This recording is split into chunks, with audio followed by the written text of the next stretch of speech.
All right, everybody, welcome back to the channel. And if you're new here, we're going to go over a procedure today. I'll do the procedure steps and anticipation tips. Today we're doing the lumbar laminectomy for discectomy with spinal fixation. That's going to come from the surgical technologist guide.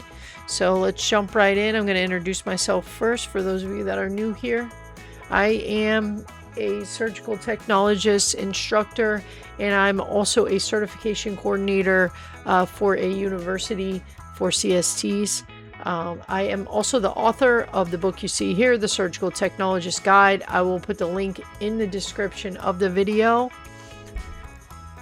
I'm also the developer of surgicaltechreview.com. This is going to be a website that has all kinds of information for you to review throughout your program. And when you're taking the CST exam, there's also MedTerm and Anatomy and Physiology exam simulation, games. There's over 1,700 questions along with instrument identification.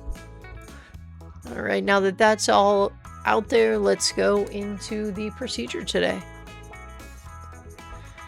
The procedure begins with proper patient positioning in the prone position. It is important to ensure all pressure points are padded to prevent injury. The surgical technologist must verify the correct operative level and confirm that imaging and implants are available. This step is critical because it sets up the entire procedure for success. The next surgical step is going to be prep and drape.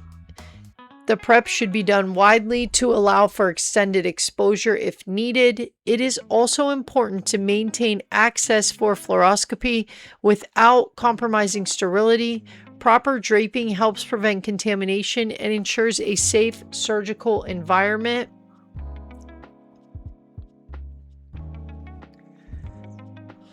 Step 3. The surgeon then makes a midline posterior lumbar incision. A number 10 blade and Adson forceps are typically used for this step. Since this area can be highly vascular, the technologist should be ready with hemostats for bleeding control. Anticipating these needs helps maintain a smooth surgical flow. Step 4.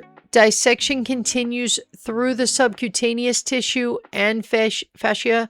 Instruments such as Metzenbaum scissors and hemostats are used during this phase.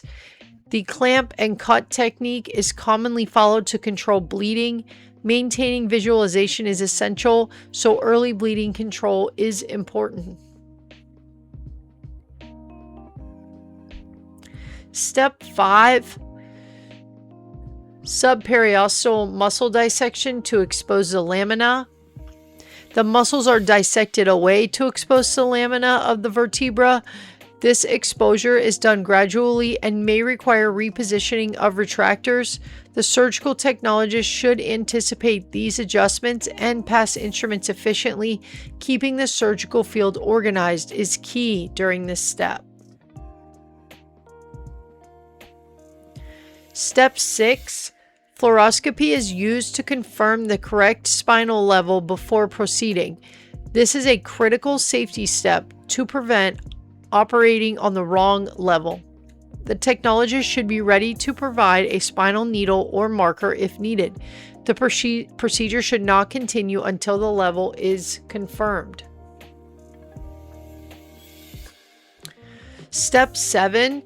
A laminectomy is performed to remove part of the lamina and decompress the spine. Instruments such as rongeurs, carousins, and a drill are used. Bone removal is done in stages to ensure precision and safety. The technologist should only pass cutting instruments when the surgeon is ready. Step 8. At this stage, the nerve roots are identified and protected. This is one of the most delicate parts of the procedure. The technologist should remain calm and pass instruments carefully. Maintaining a controlled and organized field helps prevent injury. Step 9. Perform a discectomy. The surgeon removes the herniated disc material to relieve pressure. This may require multiple passes with disc instruments. The technologist should stay organized and anticipate repeated instrument use. Efficient workflow is important to keep the procedure moving smoothly.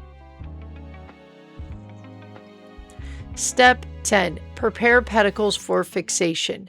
The pedicles are prepared for screw placement using awls, probes, and taps. Proper sequencing of instruments is essential during this phase. The technologist should avoid opening implants too early. Attention to detail ensures accuracy and prevents delays. Step 11. Insert pedicle screws. Pedicle screws are inserted into the prepared sites. The technologist must maintain accurate counts and be aware of left and right placement. Precision is critical to ensure proper fixation. Clear communication with the surgeon is essential during this step. Step 12. Place rods and secure fixation. Rods are placed and secured to connect the screws and stabilize the spine.